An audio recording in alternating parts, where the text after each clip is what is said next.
What's up, you financially curious degenerates? Alright, settle in, because today we're talking about something that makes most people sweat through their designer hoodies, recessions. And no, this isn't another doom and gloom, bunker up video. This is your masterclass, your glow up guide, your how to stack serious paper when everyone else is taking LS playbook. Because, let's be real, while the mainstream media is screaming about impending economic collapse, the truly smart money, they're already getting their shopping lists ready.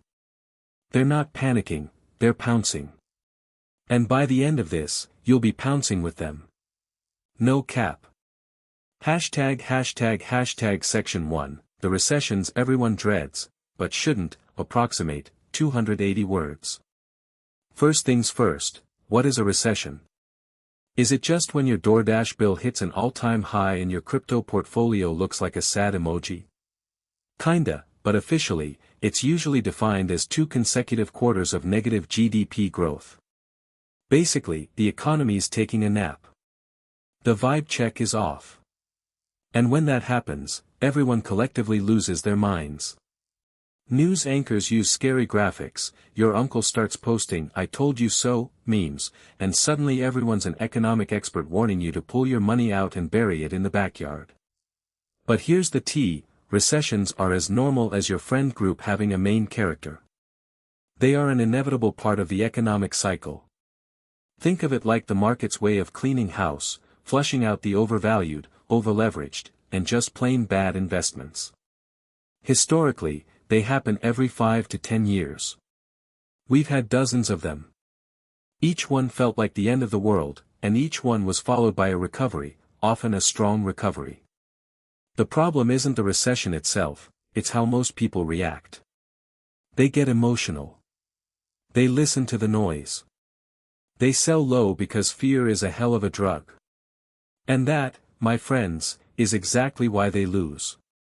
While they're simping for safety, the pros are seeing dollar signs. It's time to switch that mindset. Hashtag Section 2, the mindset shift, from panic to pounce, approximate, 320 words. Alright, so you've clocked that recessions are normal. Great. Now, let's talk about the real secret sauce, your mindset. You can't profit if you're paralyzed by fear. You need to cultivate what I like to call, recession Rizz, the confidence to see opportunity where others see only despair. It's about embracing volatility, not running from it. Volatility isn't a bug, it's a feature. It's what creates mispricing, and mispricing is where the real money is made. Think about it, when everyone is selling good companies at bargain basement prices because they're terrified, what does that create? A fire sale. It's like finding a vintage Rolex for the price of a knockoff. The classic, buy low, sell high isn't just a basic investment meme, it's the core strategy. But when is low?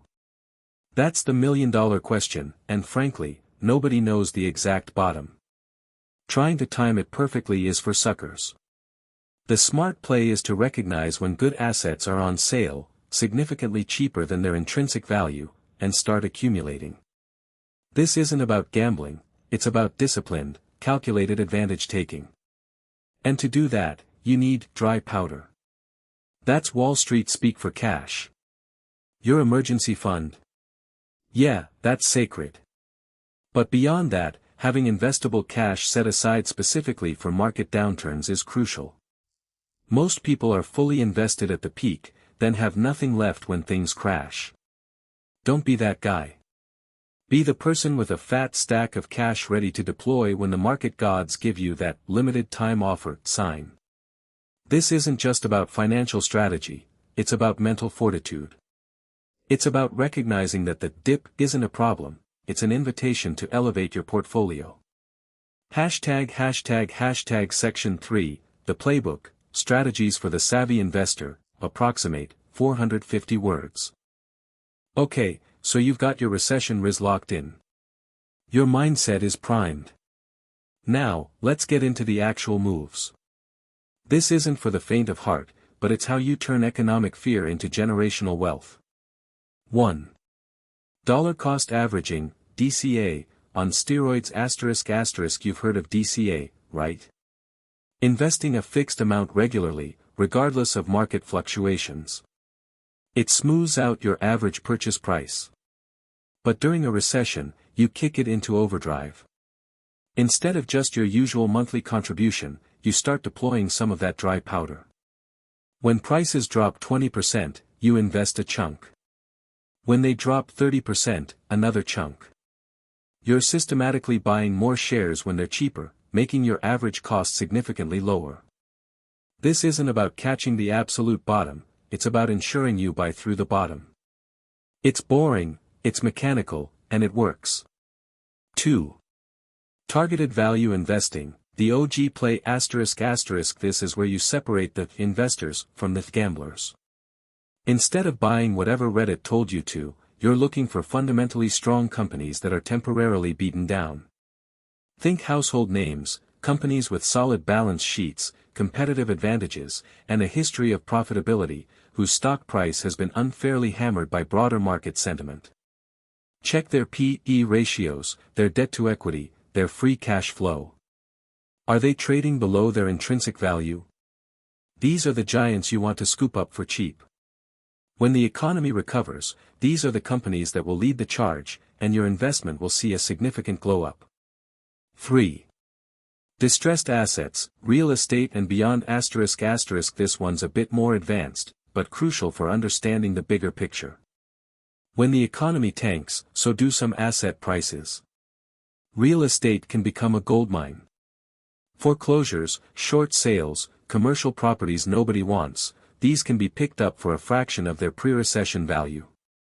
Or, less directly, consider REITs, real estate investment trusts, that focus on specific sectors that might be oversold. Same goes for distressed debt, loans that are unlikely to be repaid in full, which can be bought at a discount with the expectation of a recovery or successful restructuring. This takes more capital and expertise, but it's a powerful tool in the arsenal of sophisticated investors. 4.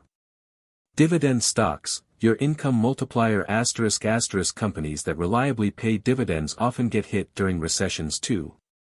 But here's the hack, when the stock price drops, assuming the dividend payout remains stable, your dividend yield goes up. So, if a stock paying a $1 dividend trades at $20, it's a 5% yield.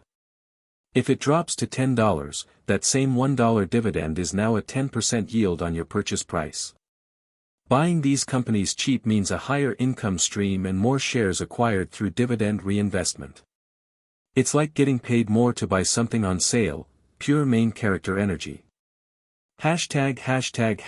Section 4, Preparing Before the Storm, the Pre-Recession Checklist, approximate, 280 words. Okay, so we've talked about what to do during a recession. But let's be real, the real pros prepare before the market starts doing the cha-cha slide downwards. This isn't about predicting the exact timing, it's about being perpetually ready. 1.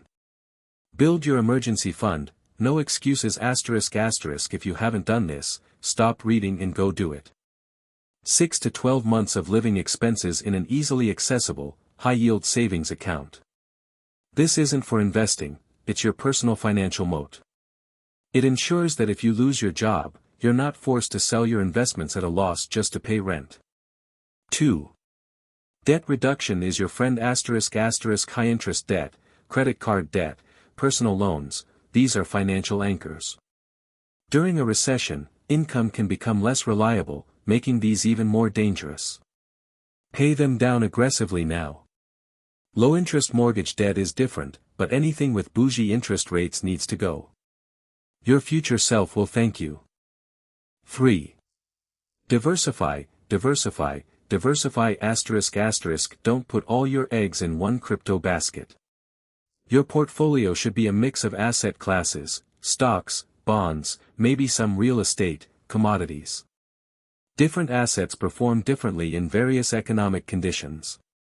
Bonds often act as a safe haven during stock market turmoil, giving you a stable base and a potential source of funds to reallocate into cheap stocks. 4.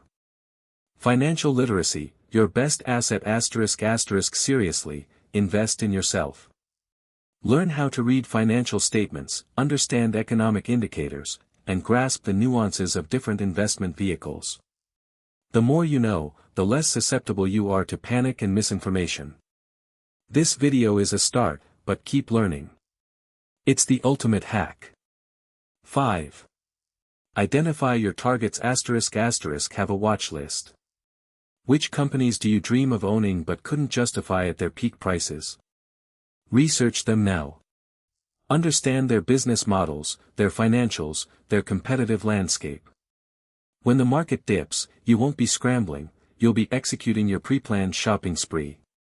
Section 5, the post-recession boom and why you'll be ready, approximate, 270 words. Here's the thing about recessions, they end. Always. And what follows is a recovery, often a period of significant growth. If you played your cards right, if you bought when others were selling, if you deployed your dry powder like a seasoned pro, you won't just participate in that recovery, you'll be leading the charge. Think about the power of compounding. If you bought quality assets at a 30 to 50% discount during the downturn, when the market rebounds, your initial investment sees outsized gains. Your average cost basis is lower, meaning every percentage point of recovery translates to more profit for you. You're not just getting back to even, you're launching past your previous peaks. This isn't just about making money, it's about accelerating your wealth-building journey, shaving years off your financial goals. And here's a bonus, the psychological edge. Once you've successfully navigated one recession by playing offense, not defense, your entire relationship with market volatility changes. You won't fall for the next FOMO trap, because you know true opportunity often comes cloaked in fear. You'll develop that recession Rizz permanently. You'll be able to tell your future kids about how you secured the bag when everyone else was losing their minds. You'll have the receipts, literally. So, stop simping for the sidelines. Get educated, get prepared, and get ready to profit. Conclusion, approximate, 80 words. Recessions are not your enemy. They are just another opportunity for smart investors to level up.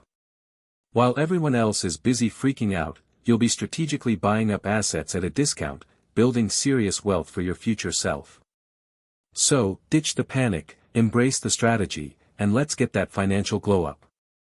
If you found this useful, smash that like button, subscribe for more cynical wisdom, and hit the notification bell so you don't miss out. Peace out, financial gurus in training.